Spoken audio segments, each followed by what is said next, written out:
otherwise it has to be called premium. Councillor back.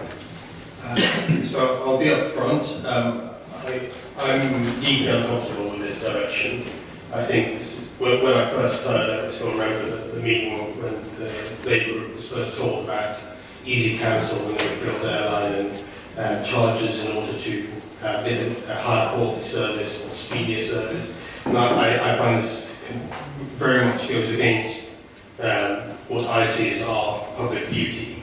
Like in my 1 year as a councillor and not being on the planning committee just the sum, I've seen how important planning partiality is and how, especially like the lax of planning regulations we've seen in recent years causes frictions between neighbours. For me, the importance of maintaining planning as seen as a very partial service is key.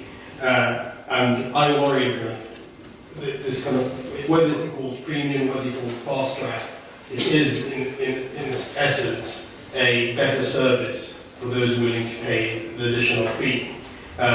So the analogy with no-frill airlines, I think, is very strong with speedy boarding on EasyJet.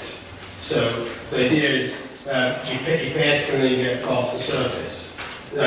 What expectation does that cause when you pay an extra?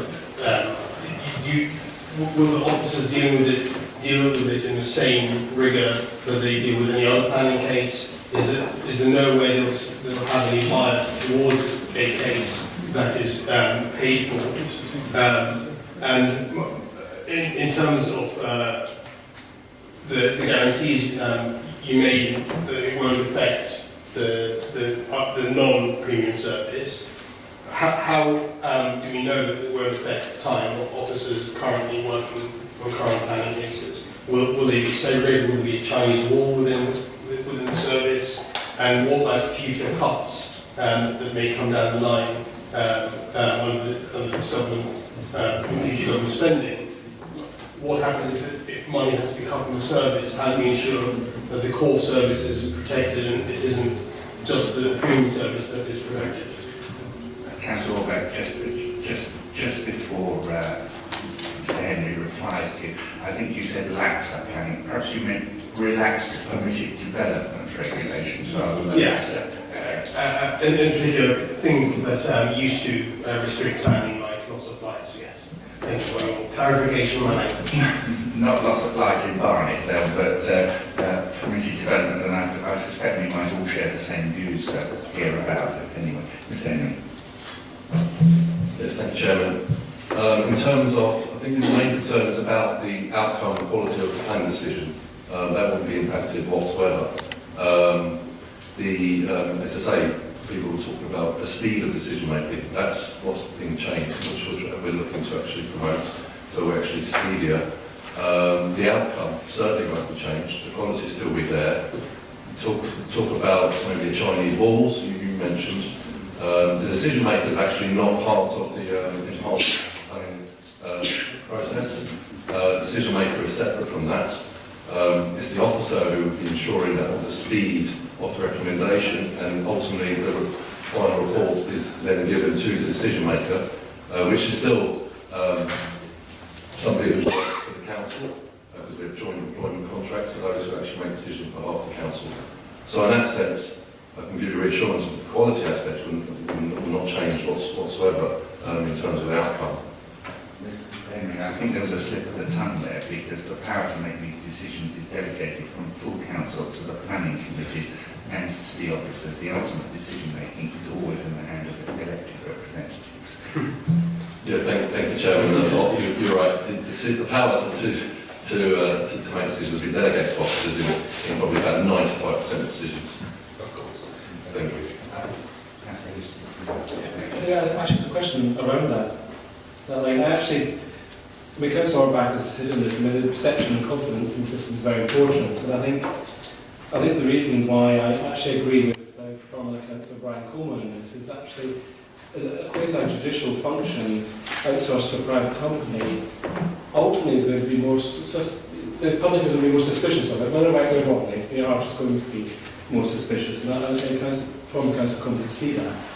And I just think, can you clarify the issue about about that. I mean, I think particularly we've got, as Councillor Norris, has highlighted, fees that aren't actually set fees that have to be negotiated, and I think when you've got that profit motive, if you like, in there, it does raise issues that mean that the property sector has to be very, very firmly kind of enforced. I mean, can you just explain to me how that, in terms of the separation between the process being done by planning officers who prepare a report and the decision making? Because, clearly, my experience is, planning officers prepare a report, it often goes to committee or they recommend refusal.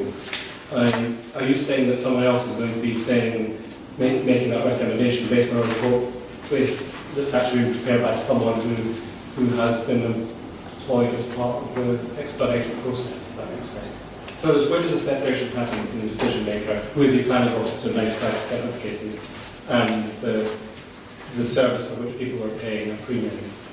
Actually delivering that part of it. Councillor Houston, could I make a slight political answer?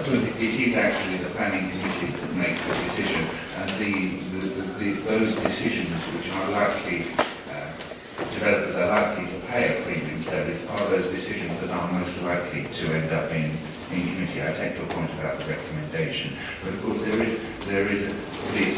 are the two absolute indicators rather than performance indicators, the number of judicial reviews on planning matters and the number of appeals that we lose. So they would be there as well, and something we should monitor keenly over the time. I think it might be a good chance now just to remind everybody that the pre-application advice service has been set in stone for a long time. It's got support from all parties.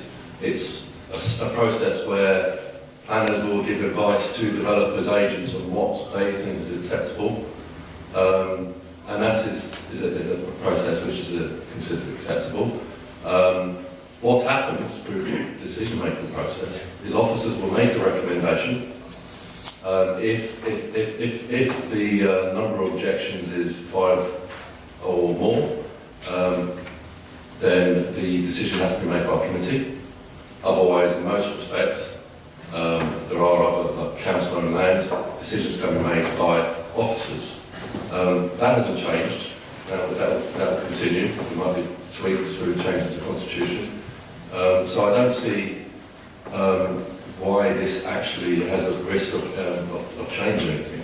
And going back to your point about transparency and the concerns about being outsourced, that's the very reason why we actually are going to be more transparent than probably ever we have been, because we know the eyes of the world are on us. So we have to make sure that everything we do is properly accountable and it's transparent to all.